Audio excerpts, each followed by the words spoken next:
I'm Christopher Cruz reporting. A car bomb exploded in the Hodan district headquarters of the Somali capital Mogadishu on Monday, causing massive destruction. At least 6 people were killed, 16 injured. The Al-Shabaab terrorist group claimed responsibility via social media. At least 2 people have been killed and 10 injured in an attack on the headquarters of Libya's state oil firm Monday. The building is near the center of the capital, Tripoli. It caught fire but was quickly surrounded by security forces. It's the first attack of its kind on Libya's National Oil Corporation headquarters. No group has immediately claimed responsibility for the attack. More than 100 migrants died when 2 rubber boats carrying them failed in the Mediterranean Sea off the coast of Libya earlier this month. The international aid agency Doctors Without Borders said in a report on its website Monday that most of the migrants were from Sudan, Mali, Nigeria, Cameroon, Ghana, Libya, Algeria, and Egypt. Survivors being treated by the aid group said one of the boats had engine failure while the other sprang a leak and began to sink. The UN said Monday that 30,000 people have fled their homes in northwest Syria this month to escape an assault by the government and allied forces on Idlib, the last region of the country still under the control of rebels. The combined forces of Syria and Russia have increased their bombardment of Idlib province and parts of nearby Hama over the past few days. The region is held by anti-government groups associated with al-Qaeda as well as rival factions. And North Korean leader Kim Jong-un has sent a letter requesting a second meeting with President Trump. The White House said the letter was, quote, very warm and very positive. This is VOA News. The Trump administration said Monday that it would refuse to cooperate in any way with the International Criminal Court in The Hague if the court carries out an investigation into allegations of war crimes by U.S. military and intelligence personnel in Afghanistan.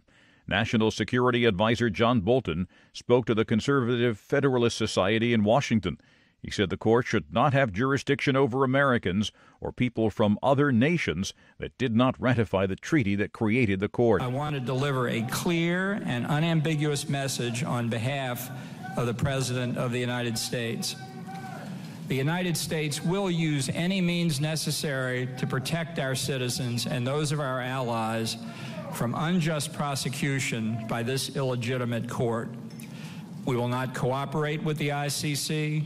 We will provide no assistance to the ICC, and we certainly will not join the ICC. Swedish political parties have begun what may be weeks of negotiations to form a government after voters delivered a hung parliament in Sunday's election. Russia will hold its largest military drills in almost 40 years, beginning Tuesday in eastern Siberia. China is planning to join the Russian military exercises for the first time. The International Committee of the Red Cross reports some signs indicate South Sudan's recent peace agreement is holding and may lead to a sustainable end to years of conflict. Correspondent Lisa Schlein reports for VOA from ICRC headquarters in Geneva. The ICRC Global Director of Operations, Dominic Stillhart, has just returned from a week-long mission to South Sudan. He says the impact of 5 years of war is widespread, palpable, and will not be easily overcome. At the same time, he says there appears to be some reason for hope for improvement in the war-ravaged country. He notes a significant decrease in violence since President Salva Kiir and opposition leader Riek Machar signed the ceasefire agreement on August 2nd. Parts of North Carolina and South Carolina are being evacuated now as a Category 4 hurricane heads from the U.S. East Coast with winds up to 195 kilometers an hour. South Carolina's governor on Monday ordered the state's entire coastline to evacuate and predicted that nearly as many as 1 million people would flee. The U.S. military said Monday it has sent an advance team to an emergency operations center in North Carolina, and troops have already received orders to prepare to deploy to Virginia and South and North Carolina. You can find more on these and other late-breaking and developing stories from around the world around the clock at voanews.com and on the VOA News mobile app. I'm Christopher Cruz. VOA News.